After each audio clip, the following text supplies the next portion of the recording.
Welcome back to another episode of Clock Tower Files. This is your friendly host, Oracle. And co-host Raven. And you are back joining us for Volume 2 of our Black Canary discussion, where we will be focusing on the Volume 2 of Birds of Prey, Sensei and Student, written by Gail Simone, most art by Ed Benez.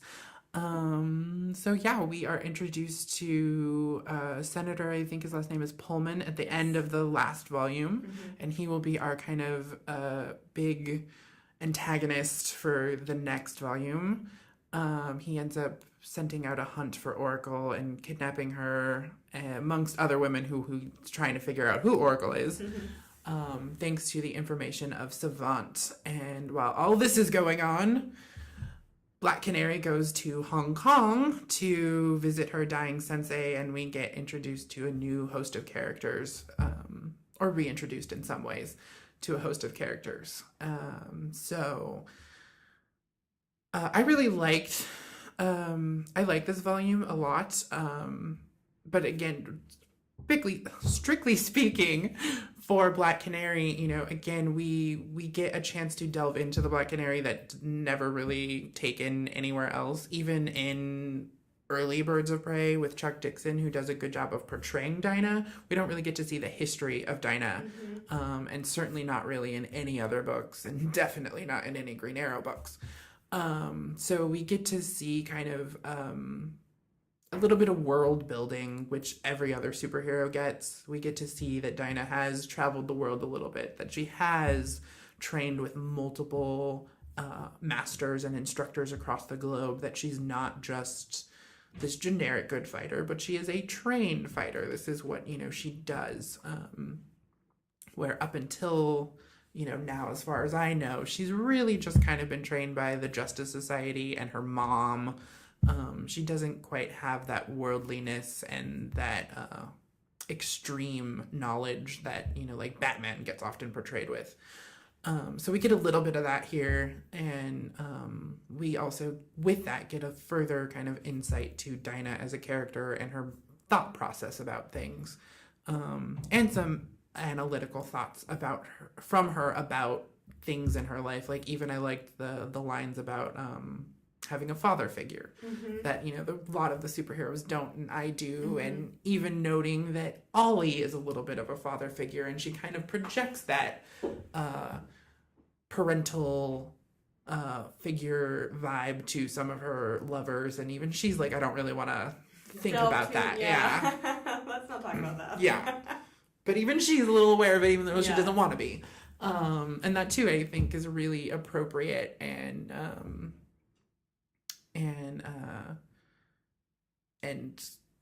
not paramount to the character, but I think if you ignore it, you're doing a disservice to her.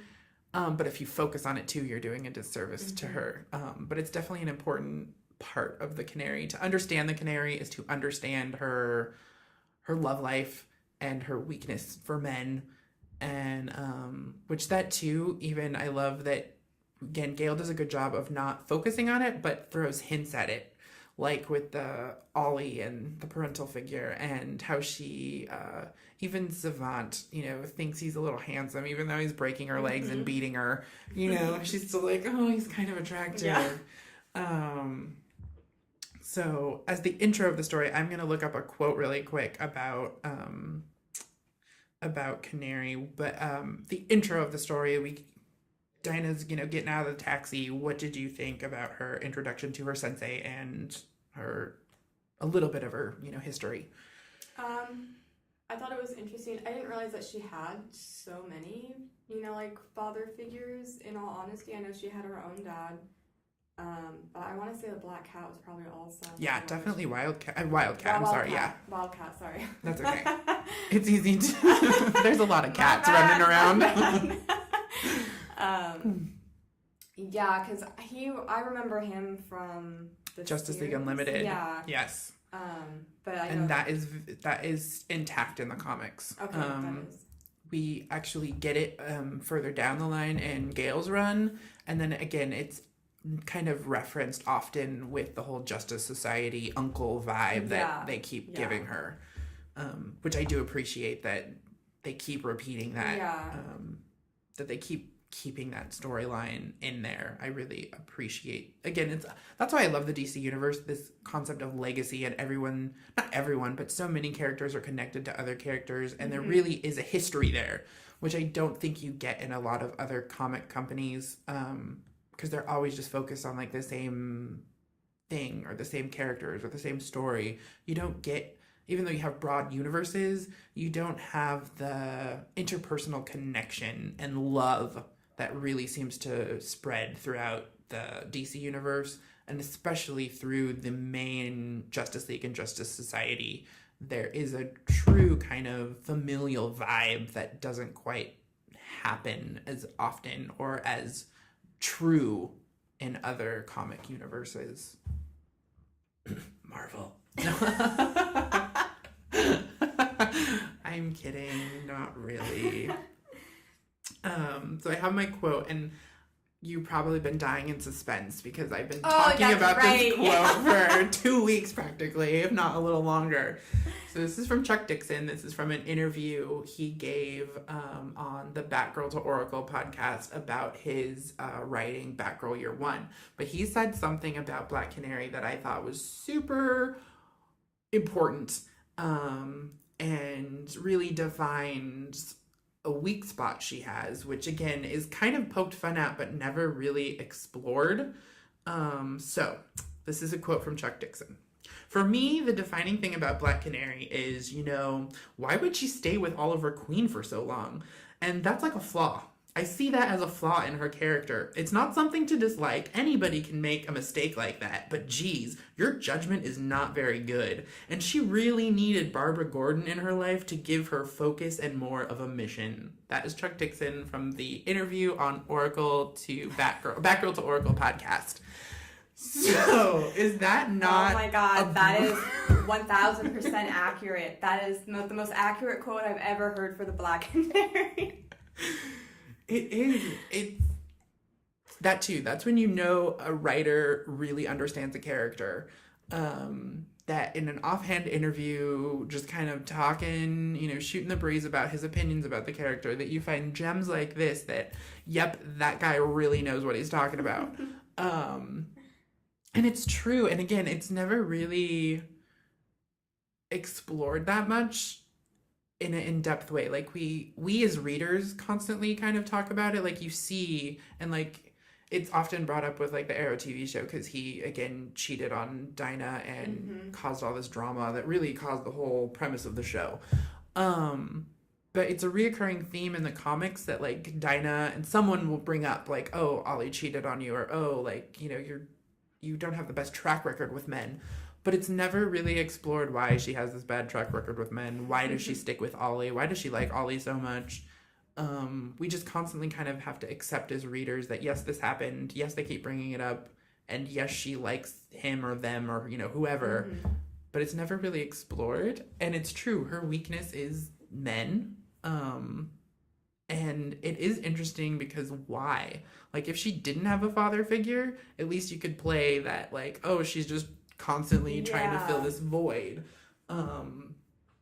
which ironic that Batman doesn't have that problem. Like he's not constantly trying to fill the parental role with other people. Like I guess you could kind of argue like Jim Gordon is his dad and maybe Leslie Tompkins the doctor is kind of his mom, but it's very common to constantly bring in people to fill roles in your life, not just find two and then I'm settled. So it's interesting, like, yeah, Batman, who clearly would need that, doesn't really do it. And then Dinah, who doesn't need it because she had a father and had a familial unit, even though a kind of vaguely rocky one with her mom being gone all the time, and kind of doing whatever, she wanted, and then kind of being stuck with her dad. But she's not reaching out for mother figures, she's reaching out for father figures. And kind of constantly is trying to fill this hole with, men that aren't really good. So I wonder why that is and what drives that in this character. Well, her dad was a cop. Who yes. Do you know if he was like around? Because just because you have... They make, again, it's because Canary has such a lousy history with writers that she doesn't get much of a back, story.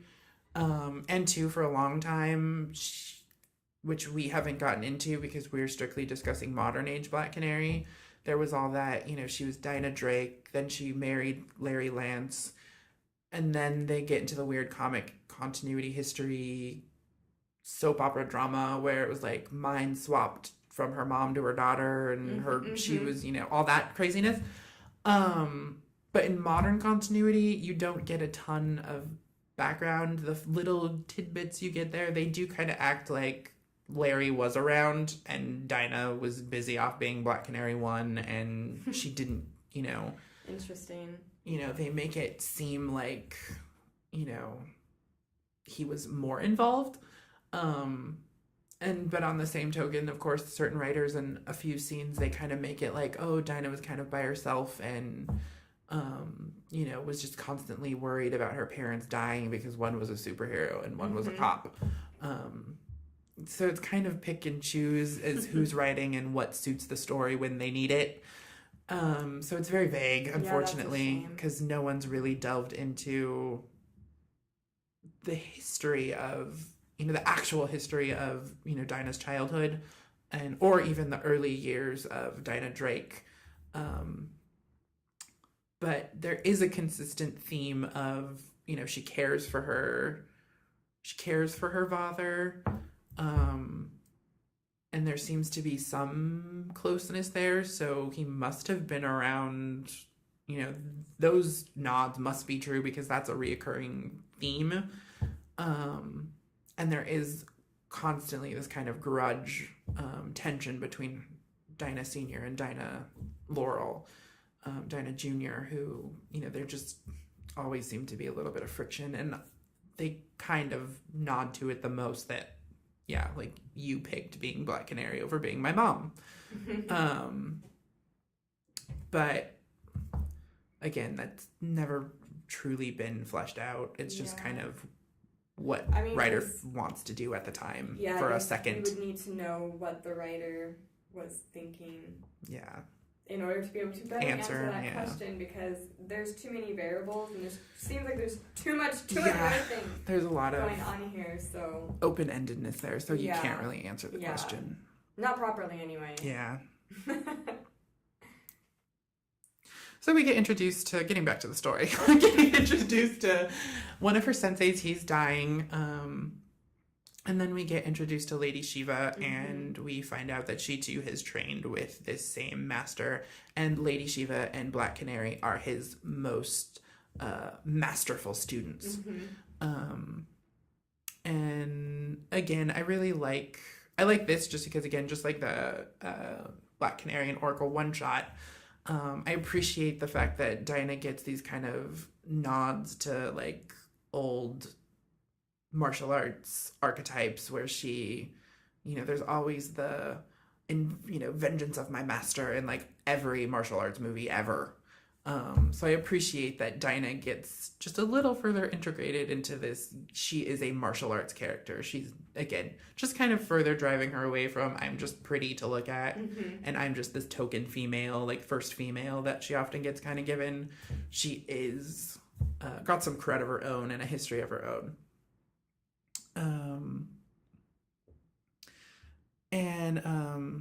I know we're supposed to be focusing on Black Canary, but throughout this whole volume, we really also get in-depth introduction to Lady Shiva. Not her history, but her character. You definitely leave this book knowing kind of how Lady Shiva thinks and acts and behaves and kind of her personality. Again, you don't get any background to her, but you definitely know she's definitely a strong presence, and you understand that she has a very set way of behaving and viewing the world. How did you like Lady Shiva? As a character herself, I love the badass characters. So I really enjoyed her, but I don't know, there's just always that thing of like, well, I just kill. Like she's one of those type of characters to me, which Canary clearly knew. Yeah. That's why she had to be like, okay, no killing. Yeah. No killing. Okay, I won't kill unless I tell you I'm going to kill them. How does that's good. We're good? Thumbs up? But yeah, but she's a, she won't take shit from anybody. Yeah, So I really like Lady liked her. Shiva. Yeah, we, as a Birds of Prey reader predominantly, we get to see her in Manhunt, but just at the tail end of it. And again, you don't get a lot of her. And I know she's involved in the Batman books every now and then, and she's actually the one that, after Bane breaks Bruce Wayne's back, Batman's back, Lady Shiva is one of the people to help train Bruce back into the physical role of being Batman. So I don't know how well or what she's really portrayed like outside of Birds of Prey. My best knowledge of her is from Birds of Prey, so I'm a little short-sighted. But so I can't speak to the other locations she's shown in. But I love Lady Shiva in the Birds of Prey. And later down the road, in a few volumes from now, we do see what made Lady Shiva into Lady Shiva. So you kind of get why she is this kind of stone cold, I just kill everyone. Well, I mean, I'd have to think it's like The Walking Dead, like you just kill everybody and you can't trust anybody. That's actually a very good way to put it. She does, why let a problem reoccur? Mm-hmm. So she's just going to remove it from her sight from step one. Yeah. I totally see where she's coming from. Yeah. And I really loved the line, like this too, this is, again, one of the great things Gale does with characters. She really fleshes them out, even without going too deep into where they came from. Mm-hmm. Just a few lines and they're super fleshed out. Like, I love the line where Lady Shiva is explaining to Black Canary that when a master on, any martial arts master supposedly dies, I make it a point to go make sure they actually died. Yeah. That is such a cool line by itself, but it's such a cool character trait to Shiva.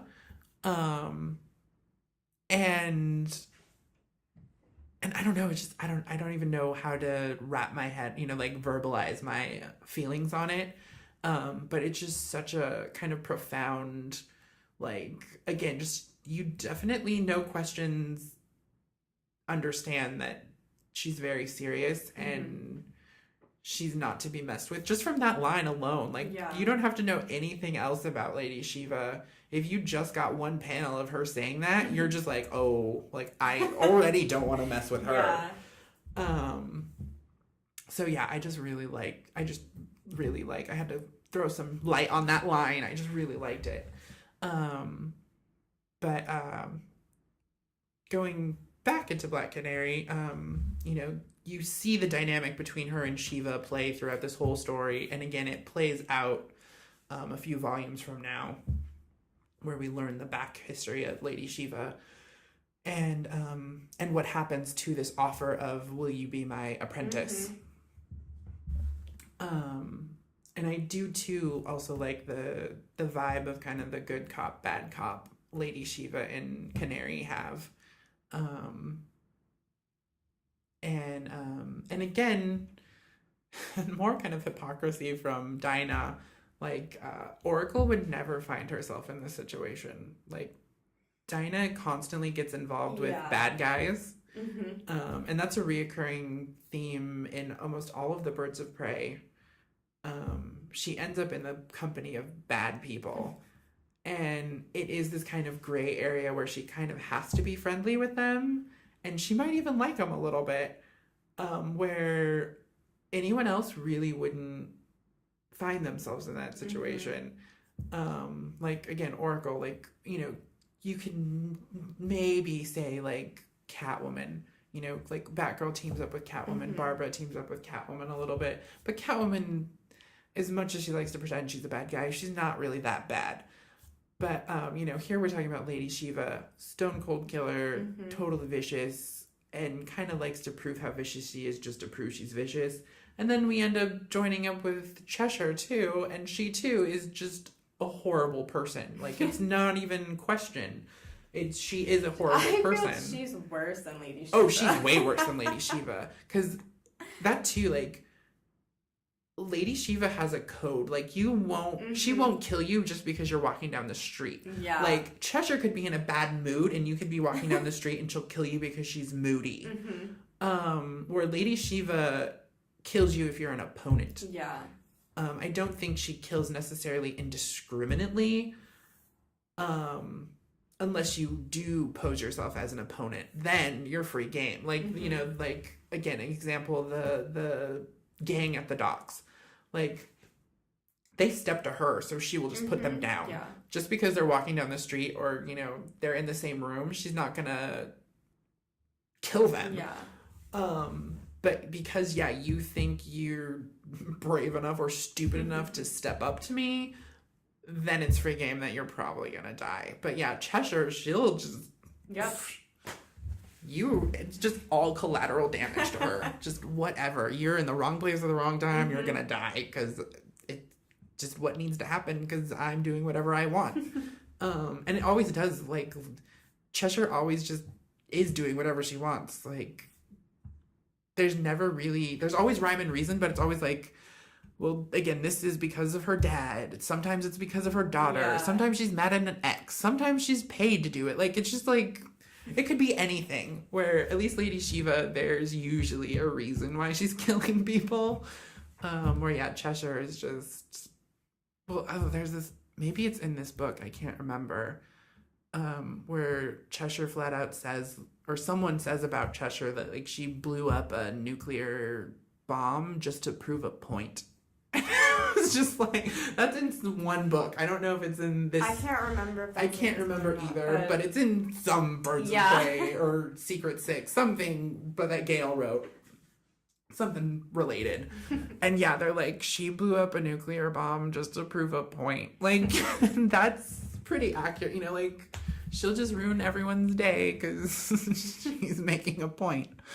But yeah, no one else would, you know, even end up in these circumstances except for Dinah. Well, I mean, you gotta make friends with everybody, right? And then you have to be on everyone's good side all the time. That's what Dinah's role is. I guess. Just in case I need to be friendly with you. Yeah, and she has this weird, it's endearing in a way, but it's also short-sighted. She, like, likes to see the good in people. And I appreciate it, but you have to know when a bad person's a bad person too. And that is a trouble Canary has all the time. And this is a good example. You know, she wants to see the positive, even in Cheshire, and that clearly causes them trouble down the road. At least Lady Shiva, as much as Lady Shiva would protest, there is a glimmer of a moral compass, to a point. But yeah, she wants so badly to see the good in others that she completely blinds herself sometimes to the horrible part of people. And yeah, that clearly cost them quite dearly with the mistake of Cheshire. So yeah, that is and it's true, you know, again, that's not just illustrated here. Like, you go through, again, just the Birds of Prey, and she ends up teaming up with Deathstroke a few times. Just because, again, kind of like this, they kind of end up at the same place at the same time. And, well, we kind of both have the same enemy, so, you know, let's kind of team up. And that's understandable. But she ends up getting double-crossed a lot because she ends up being like, well, we're on the same team. Well, no, you're not. You know, like, you're both you know, depending on each other to survive for the minute. But anything past that is foolish to think that they're going to be your friend. And she constantly kind of gets double-crossed because of this kind of like, I thought we were kind of hitting it off. And it's like, no, Dinah, they're not your friend. And same with all, and the men she dates. She's like, oh, I'm gonna ignore the fact that there's these blaring red flags, and then she gets cheated on or double crossed or dumped, and then kind of wonders why that happened. And it's like, ugh. And she even dates Ra's al Ghul for a hot second in The Birds of Prey. That's actually how she gets her canary cry back. Oh, really? She gets dumped in a Lazarus pit. And yeah, she like doesn't want to listen that maybe there's something wrong with him. And, then she ends up finding out that shit starts to get creepy, and she's like, wait a second. And then she almost gets murdered and then gets thrown in a Lazarus pit. So it's this constant, like, no, that's not true. Her picker is way off. That's all this is telling me. Yeah.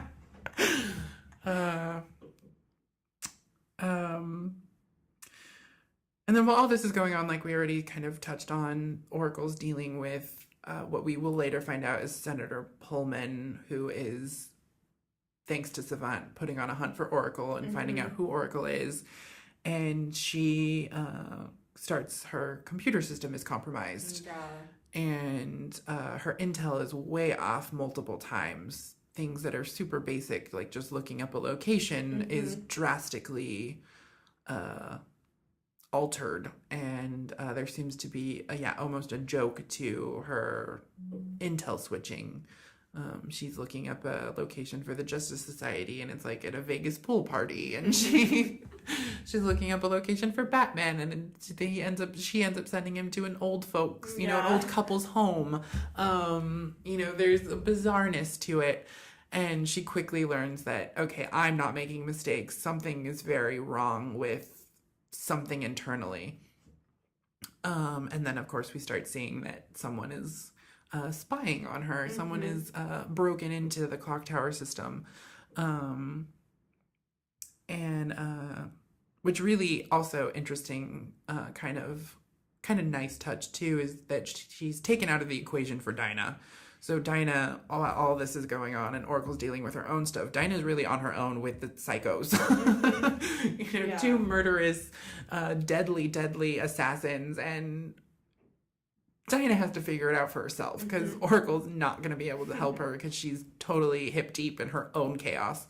So I really like that as a story, which again you get to see here and there throughout history and throughout The Birds of Prey, but it's just another nice visit of Dinah standing on her own 2 feet, and how does she handle that? Because for so long she's relied on, well, Oracle will get me out of this, and Oracle will call someone, and Oracle will come get me, and Oracle will have the answer. And now it's like, oh shit, I'm stuck on a boat with a bunch of crazy people. So I like that. One thing, total side note, we get introduced to people we never see again, which is super disappointing to me because I love the concept. The stable. Oracle goes to her secret computer chat room. Yeah. And there's like 7 other colored hackers that are anonymous, and they all help each other out. I love this concept. I think it's super, super cool. I wish I knew more about them. I wish I knew what made Gale think about them. I'm super disappointed we never see them again. And I'm also super curious because later in the book we find out that there's actually the ones that are supposed to be watching Savant and Croat for Oracle, and they clearly don't, and I want to know why.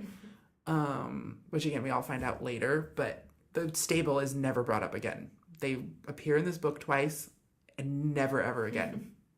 And I want to know why. Like, again, if I ever get into DC Comics, there are a few things I have to do. There's a to-do list when I get to DC. Bringing the stable is one of them. And then getting Raven, maybe not so chained to the Teen Titans, is also on that list. But yeah, I'd love to know the stable. Did you have any strong opinions on the stable, or did they even stick out to you? Because they were so barely a blip on the screen before we kind of get rid of them. Yeah, I mean, it wasn't like earth-shattering for me Yeah. personally, but like I can see where you're coming from. It is kind of cool to have, you know, like a little place that you can go on the internet. Yeah. And from people, I'm assuming that they're all over the world. Yeah, I'm assuming they're all over the world too. You know, that you can actually go to, and like that stuff wasn't compromised. Like everything else on her stuff was compromised, but not. Yeah, because they're a separate she does say like they're a separate computer or separate server or like a whole separate thing that can't be connected to her other system. Okay. So that is why they're safe to talk to. Oh, because I was like, what are you doing, girl? Yeah, that's why. Okay. I can't remember what she says exactly, but she does throw in there really quick that, oh, they're not going to get affected because of whatever reason they have. But there's a reason. I just don't remember what it is. Yeah, but they were cool. I want people like that too. Yeah, I bounce stuff off of. That too, because I appreciate it because Oracle's often viewed as this kind of, she just does everything by herself, you know, like, and I appreciate that there are people that are Oracle level that she herself can go, okay, I need help. And clearly Superman can't do this for me. You know, there's things within her realm that she needs opinions for or help with or backup. And I really appreciated that someone took the time to feel, oh, there are other capable people that, you know, are hiding out there that Oracle can go to for Oracle things. Because, my computers are hacked. What are you going to call? Fucking Superman? No. Batman, he clearly is too busy doing everything Batman does. You know, who else is there? There's not a lot of options. So I like the forethought of, well, there must be other people that Oracle would consider allies in the hacker world. And I was like, that's such a good idea. Yeah. Because I just never thought about that. Yeah, it really is kind of a slip of a mind, kind of like no one really would put any thought to it, but then you see it and you're like, that is such a good idea. I'm jealous I didn't think of it. But back to Black Canary. So one of my favorite Canary cry scenes out of any books is when she's screaming down Cheshire's door. That's like my favorite Canary cry picture ever. Ever. Truly. I think it's like, it's definitely my favorite. Gotta be. It's on the list. It's definitely high on the list. Gotta be close to number one. And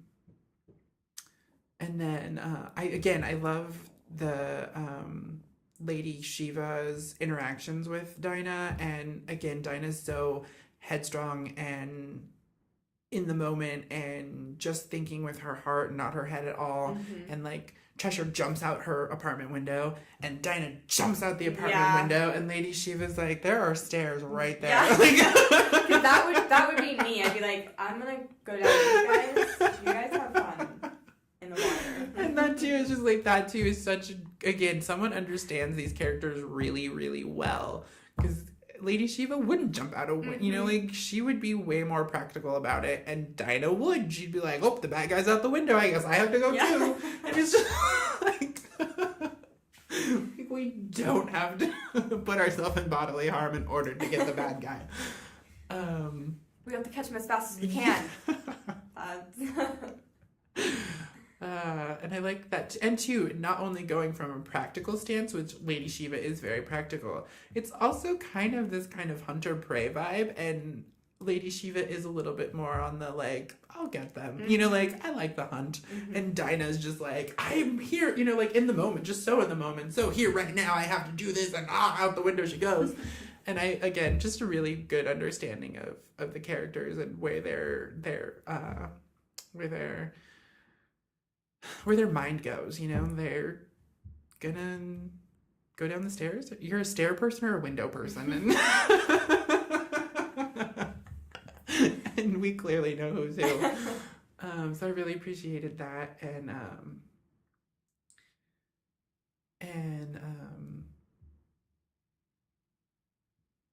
again, touching on Dinah trying to better herself. I like that they drew back to there was a really short scene of in those two kind of interlude issues where Dinah was training with a bunch of people or setting up training times with a bunch of people, and Wildcat was even on that list. But we see her training with Cassandra Cain, Batgirl. Yes. And Cassandra, talks about how, you're totally a competent fighter, you're capable. It's totally not with your heart or your fighting skills, it's with your eyes. Mm-hmm. We have to believe you're dangerous, not just know you're capable. And I like that we saw Dinah actually trying to apply her lessons, like, I have to try and project that I'm dangerous, not that I'm angry, not that I'm, we all know I could kick the crap out of her, and she knows we could go toe to toe, but she has to believe that I could hurt her. And I was like, oh, I'm glad, again, just good character growth, good paying attention to what you're actually writing. I'm not super well versed in Cassandra Cain. I've read a little bit of her books and seen her, here and there. And most of the time she doesn't get to not do much, but talk much, because she's for so long was portrayed as a mute character. She, of course, gained speech later. But Gail Simone constantly talks about how she feels that she didn't do justice to Cassandra Cain. And she, too, only wrote 2 little scenes that were like 1 panel each. So not a ton of space to mess it up or get it right. Yeah. But she views that she didn't get it right, and she often marks the eye, you have to teach your eyes to lie scene as something she didn't get right. And I know you two don't have super back, involvement with Cassandra. So we can't really talk to how accurate that is as a character line. Yeah. But I thought it was fine, though. I did too. Think that it was... I didn't think it was out of character from the little bit I knew of her. And I wish I knew exactly what she was referring to as what she feels she didn't get right about it. Because again, I'm a martial artist, or was more accurately. And even us, we were taught to, again, we could be super capable, but that may not be enough. We might have to portray that we are dangerous. Mm-hmm. And so to me, it made perfect sense, because I was taught this as a student in martial arts. And I remember there was a story one of my instructors told us where these guys were like trying to jump him or something, and he was like, I can't take on 5 of these guys all at one time. And so he had to portray that he was more dangerous, so he started acting kind of crazy, like kind of not rabid, I don't like he wasn't like on his all fours drooling at the mouth or anything. But he tried to portray that he was more of a threat than he was, and it actually worked. And the guys were like, I don't know if we want to deal with this crazy person. And it worked. And then there's this other story that I've always loved. This is more of a statement on race, but it kind of applies to this, that on The View a long time ago, there was one of the panelists was Lisa Ling, and her dad is this little Asian man, and because everyone just assumes all Asian people know martial arts, there was this woman, I think, who was getting like her boyfriend was kind of getting rough with her, and so this little Asian man, glasses, bald head, walks up, and he just pretends to know martial arts. So he's like, like, whoa, like the fighting stance, and the guy freaked out enough that he left the girl alone and ran off. And of course, that was more playing on, every Asian person knows martial arts, but it was also playing on the fact that if you fake it, if you fake that you're dangerous enough, people aren't going to want to mess with you. So I don't know what Gail thinks was inappropriate or incorrect about that, but as a martial artist, I know I was taught to put off an air of being more dangerous than you might be. Again, I have, 2 little stories that kind of backs that up. And too and for Dinah, I think that is a valuable lesson, because again, as capable as she is, do you really think she's, is dangerous? Like, again, when it's kind of joked at, oh, you're the Black Canary, you're not, the demon spawn, like you're not necessarily viewed as a character that's strikes fear into the heart of, men. So to be able to fake that you're super dangerous, I think would be a valuable skill. Yeah. And she is dangerous, but to actually portray it. So yeah, I don't know. I like that line. I like that scene. And again, as a martial artist, I know it's at least talked about. I didn't see anything wrong with that at all. Like, it's a good life lesson. Yeah. Like, so I don't know what she was going on about, how she didn't do her justice. Like, Yeah. unless maybe she should have said more. Like, I don't really know what she views as incorrect about that. And again, she had one panel, it was like one panel. I don't know how you could beat yourself up too hard for it, because there's not a lot of space to do much. And then, there's one other panel later in Sensei and Student where, again, she just kind of questions Oracle, because she gets sent, that too, she gets sent to the warehouse of Wonder Woman dolls. And it's like, are you sure this is the right spot?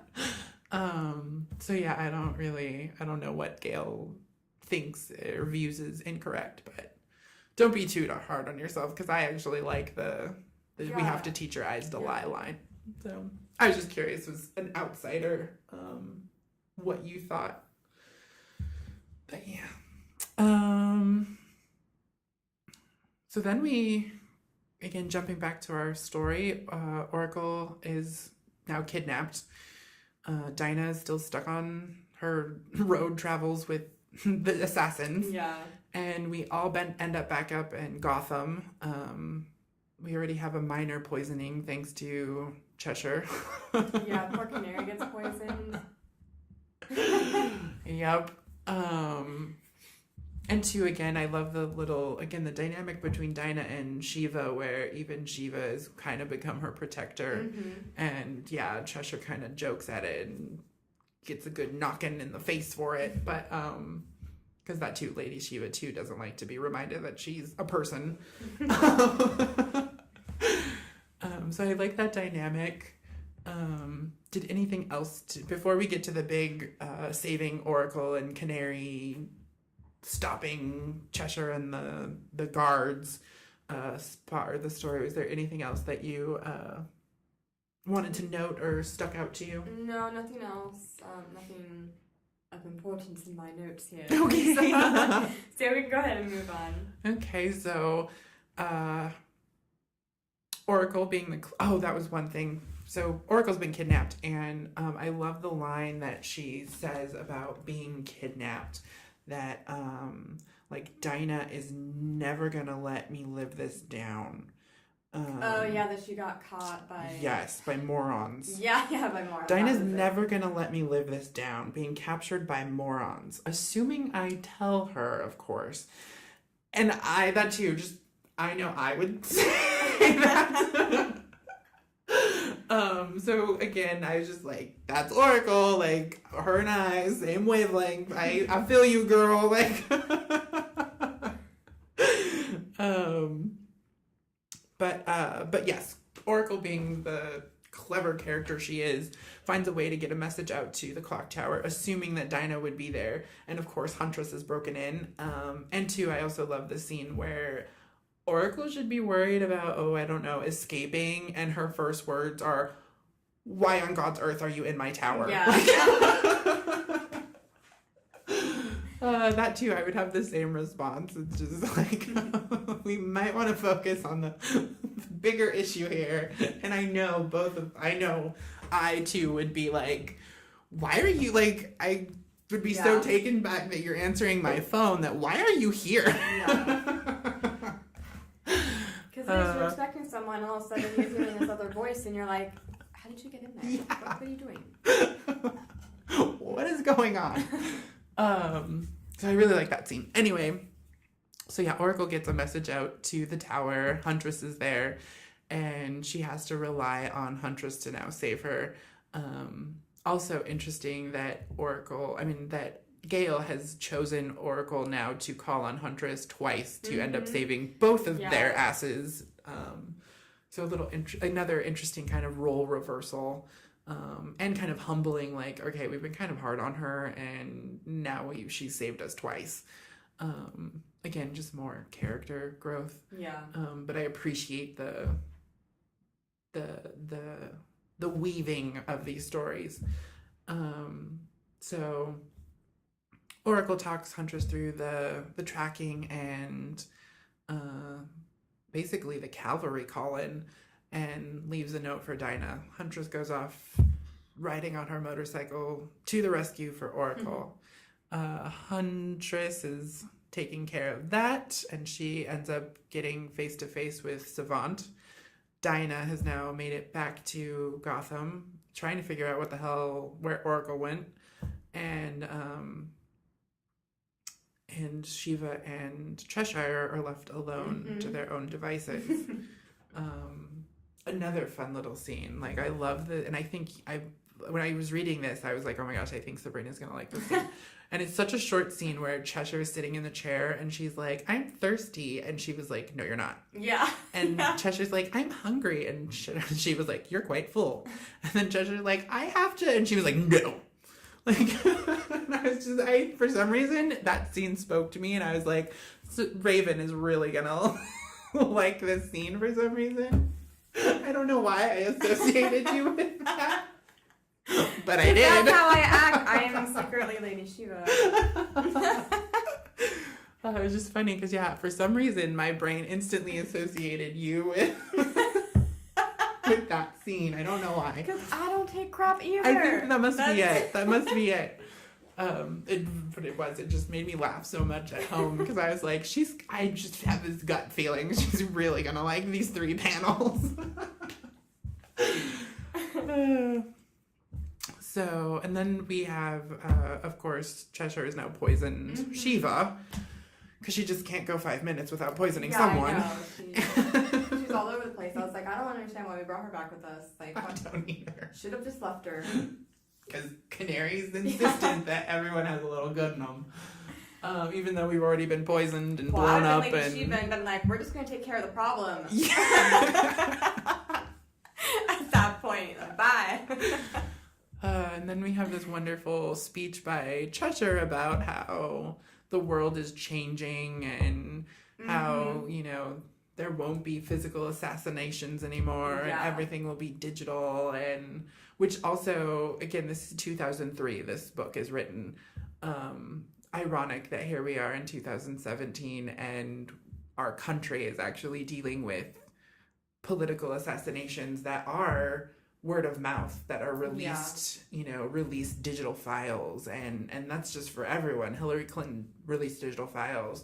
Donald Trump, there's this big mystery about Russia and hacking, and just the other day, Jeff Sessions, I think, there's another leaking of some information about supposed communication. So it's funny that 2003 we're talking about, we're not going to have blood on our hands and we're not going to be punching people and we're not going to be on the, no boots on the ground. Everything is going to be a few keystrokes and your life is destroyed. And again, just kind of ironic that here we are in 2017 and a few keystrokes and the country is in chaos.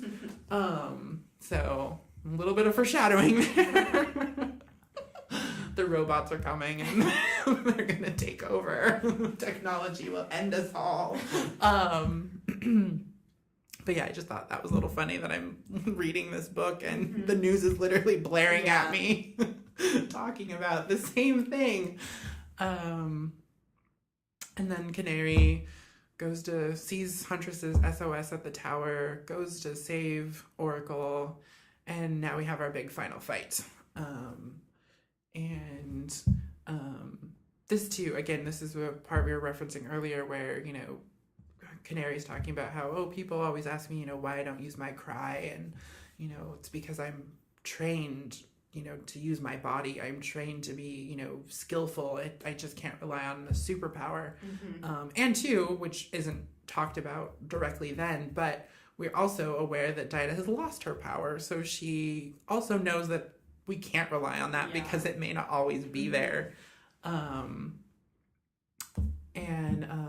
But I do like too how she also says that these guys aren't worthy of my, aren't worthy of my control. and she just lets loose the cry and, you know, mows them all down, and I like that. And then we get an introduction, again, just cameo, really. Not, I wouldn't say an introduction, that's not appropriate, but a cameo of future Birds of Preyers, Gypsy and Katana, which of course they barely get to do anything. Yeah. They're just like, we're here. Yeah. You get to see us. Yep. We're physically here. Do we get paid? What's going on? We get named, and that's about it. Yeah, when I remember reading this story for the first time, and I didn't even know who Gypsy was. I didn't know she had superpowers. I didn't know anything, because my only introduction to Gypsy was those like 2 panels. So I had no idea. And then I knew a little bit about Katana, and she still, of course, looks, you know, vaguely the same, at least for comics, and, you know, has her signature sword. But I liked, you know, the nod to the future that they would get introduced. And two, I like, again, just reinforcing that Oracle does have really contacts everywhere. And then the story really starts shifting, no longer from Canary focus to now we're just trying to sum up the story and finish off the arc. Yeah. And it no longer is Canary, but a team book, you know, that everyone kind of joins up, and we just have to stop Cheshire at this point. Who has now poisoned another person. And you get poisoned, and you get poisoned. Thanks for bringing me here, guys. Exactly. She's just like, this is the best day ever. I got woken up. I get to poison so many people. I get to exact revenge, not only on Black Canary, but my deadbeat dad. I get to kill another assassin. Like, this is amazing. Oh, Cheshire. Always fun with Cheshire around. Yeah, she was very interesting. Yeah, she's a fun character. I'm sad she doesn't get used more, because really she's quite a threat to anyone. She's really quite deadly and quite a handful, no matter who she'd be up against, I feel. Even Superman, you know, like even a super powerful character, I feel like one misplaced nail and you're down for the count. She was, I don't know if she was too powerful for like what the team was going up against. I don't think so. That's why I think that's the beauty of Cheshire, because she is just deadly, that she doesn't even have to do a lot, you know, like just being in the room, she's dangerous. So even, and that too, like, you know, Shiva is literally the most deadly person on Earth. And so even Canary was like, oh, it'll be okay. You can watch her. And all she had to do was sit there, and she was still a threat. So I feel like that's what is like the beauty of her, that she's super deadly, but she's not overpowered, because, you know, if you're careful enough, you could totally outwit her. Yeah. You know, like, you just have to be... They weren't. Yeah, no one is. I think that too, because everyone just kind of underestimates her too. Except for Oracle, she was like, okay, yeah, listen. Don't do that. I know, she tried to warn them. Yeah, like, don't touch her directly. If she spits on you, rinse it off. If it's this, don't rinse off that way. You know, do that. Like, she was, super prepared, and no one really took note. That's true. I would have been like, yes, girl, tell me all the secrets. We're going to put you in a plastic bag. Exactly, that's the real key. You need to be, like, in a hazmat suit, and you need to, like, put her in a bubble, and then you can just babysit Cheshire. Otherwise, you need to watch out. She's dangerous. But yeah, I'm sad she doesn't get used more, because she's really quite a compelling character, and she would be a good... enemy for anyone, because she's so slippery, she's so clever, she's so dangerous, and she could go up against extremely powerful people and kind of hold her own, because she, again, just a little bit of poison or a little bit of, trickery, and she just knocked him down 3 pegs. Just like, if you weren't evil, I'd kind of like you, you know? And we get a nice little nod for Huntress that she can actually hold her own against Savant, which Canary made a big deal that she couldn't in the first, when we first introduced. But she does hold her own, which is also another reoccurring theme that Gale keeps introducing throughout the series, that, you know, Huntress is also more capable than people give her credit for. And I also love the line that Huntress says that Canary's like, oh, so how is Oracle? And Huntress is like, Oracle's Oracle, like where most people would be carving soap and teaching mice to play piano. Oracle found a way to be Oracle. And that too, is just a fun line that stuck out to me, because I feel also that it connects to me too so well. Because no matter where I am, I still end up finding a way to be me, like secretly take over and be Oracle. It's a survival skill. It's a good one to have. It is. And then that's really their story ends. You know, Huntress gets the antidote, saves the unworthy senator. Yeah. Oracle punishes the senator by releasing his confession. Shiva and Canary stop Cheshire. Shiva unfortunately doesn't get to kill her. We get another nod to Ted Grant's Wildcat by that nice punch that knocked her out the helicopter. And then we kind of finish off the story with Canary and Shiva at the Sensei's funeral. And again, just another kind of you and I respect each other, and we kind of know where we stand, and we kind of declines the offer. Yep, declines the offer. Even though later we get a re-offer, I guess, or a re-acceptance. Well, yeah, because she was just like, well, all right, I'm still gonna give you another chance later down the road. You said no now, but like... yeah.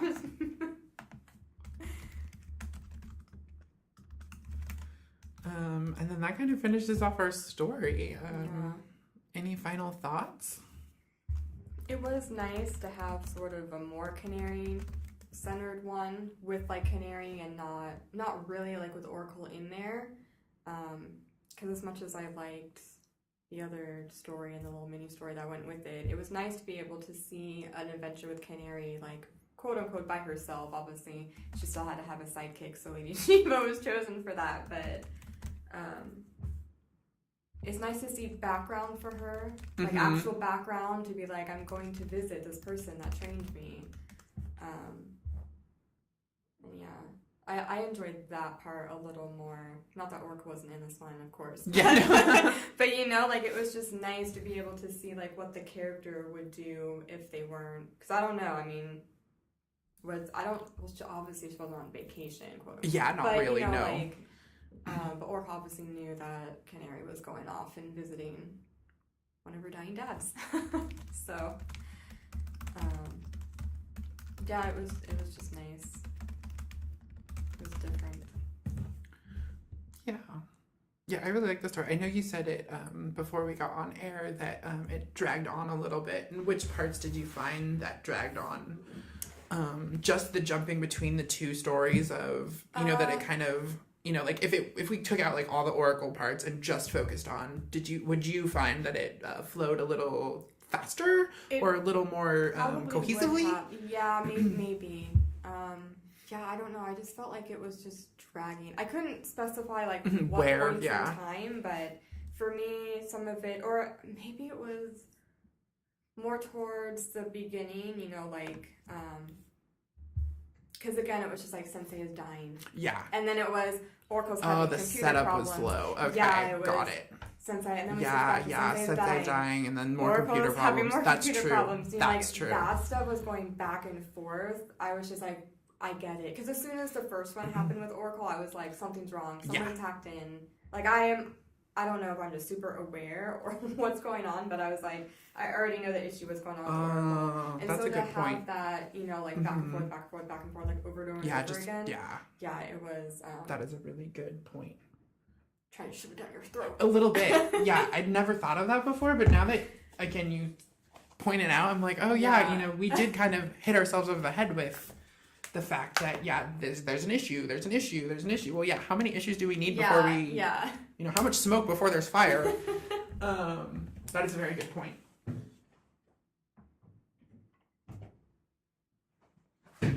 Oh, Oracle, wheelchair malfunction.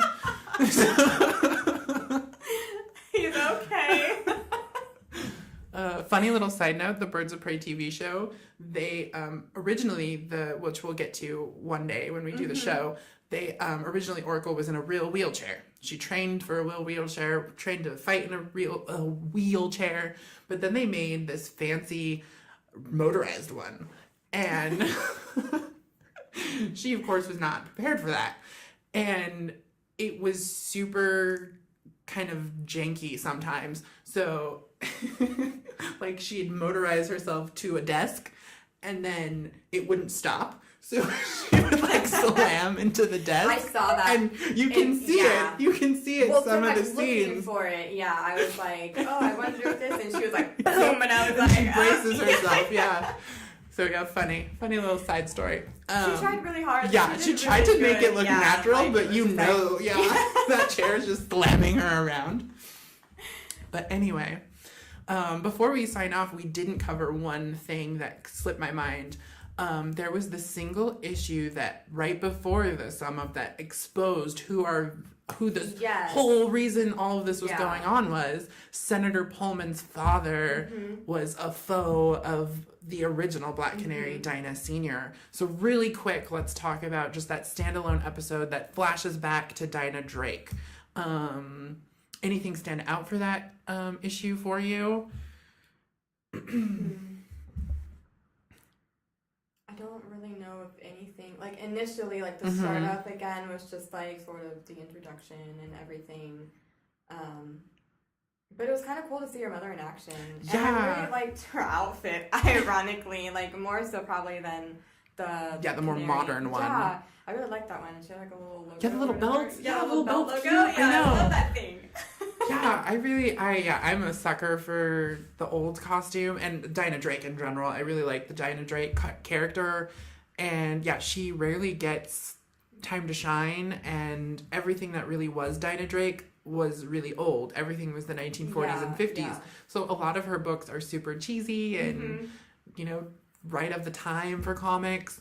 So you don't get to see a ton of serious and more, kind of respectable, not that the other ones aren't respectable, but, more serious, more realistic, I guess, of Dinah Drake. And so to have an issue where you get to see her as a real superhero and a real detective and, a real vigilante was a nice jump compared to, the giant, like, hourglasses and pinwheel doom things, that most superheroes of her era got to deal with, her included. It was more of just like... And it was a nice little classic detective story. It was very... I like that. I love the noir of it, It was very... very period piece, but very because it was still well very done, serial killer, so I enjoyed that. Yeah, that too is a good point. Like even though it was so time period, it was still so modern. Because like if you just updated it, that could be like any sort of CSI episode or SVU or whatever. Any cop show. Like that storyline could just flip right in there. So it was still super modern, even though it was set, years back. So I really like that too. Again, just a nice little throwback to a character that too, just kind of gets forgotten about. Yeah. Or just gets chalked up to, that's the mom, it was really nice seeing her in action. Yeah, I really liked that. Feel bad for that lady. I thought he killed her. Yes, Laurel. Yes. I thought he killed her, and I was like, oh my god. Yeah. But too, I also like that we get to see where the name Laurel came from. Yeah. That why does especially since that name kind of differentiates between mom and daughter when just on paper. So it was nice to see that it was a friend of her mom and. It was, over this, it was, again, just really smart little nods to, and connecting dots, it was just nice. I really like the costume. I would love, again, that's on my list. If I ever get to DC, I'm also doing stuff with Dinah Drake. Because, yeah, I would love to see more of her one day. One day that'll happen, hopefully. I keep hoping that with all this rebirth stuff, the Justice Society is supposed to make their way back into continuity since New 52 completely wiped them out. And Comic-Con is happening, of course, as we speak. And I keep holding out information for the Justice Society because in my gut, Dinah Drake, the Black Canary, is going to be part of that Justice Society group that's going to make their way back into continuity. So I keep waiting for news, and it's been, a year, I guess, since Rebirth happened, and they keep saying that it's Justice Society is going to make, going to some appearance, and it hasn't happened, and there's no news, and now here we are at Comic-Con a year later, and there's still no news yet. So I keep waiting. But in my gut, Dinah Drake is going to be one of the Justice Society members that's been lost in time or trapped somewhere, and she's going to make her appearance again very soon, I think. But only time will tell. But if I ever get to DC, I'm definitely going to try and pitch something with either the Canary. Like, I would love to do a Canary year one. Yeah. And somehow, do a mother-daughter team-up or a flashback, but jumping between daughter and mother story. I don't know yet. But, I would love to do something with the Dinahs and the legacy of Black Canary, as well as the stable and as well as getting Raven at least out of the Teen Titans for a minute. Somewhere else. At least to get some action, regardless. Even if it's in the Teen Titans. My God, that poor girl. I know. But what else? I also like that Jim Gordon was kind of friends with Dinah Drake, and you can almost miss it because he's only there for 3 panels or whatever. But I like that. These future friends, their parents actually knew each other too. Again, just more layers that I appreciate that they're further weaving this whole universe together. Dinah Drake deserves more.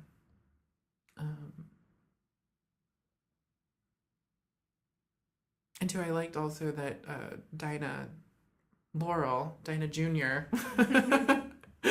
She brought her mom's costume out to go arrest Senator Pullman's father. I thought that was a nice touch too to the whole I'm doing this for my mom, I'm closing her case. I really like that too. Again, just the legacy. It's just a nice I don't want to say it makes it more realistic, but it I guess it just adds more stake to it, more meat to it, that there's, generational lore to it.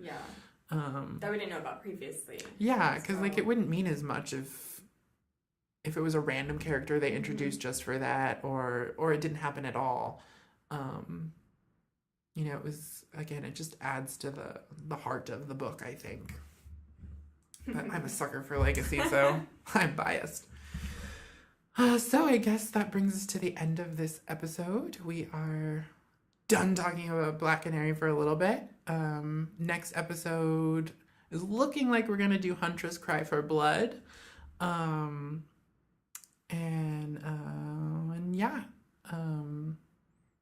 That's really it for now. Thanks for tuning in. We will see you next time.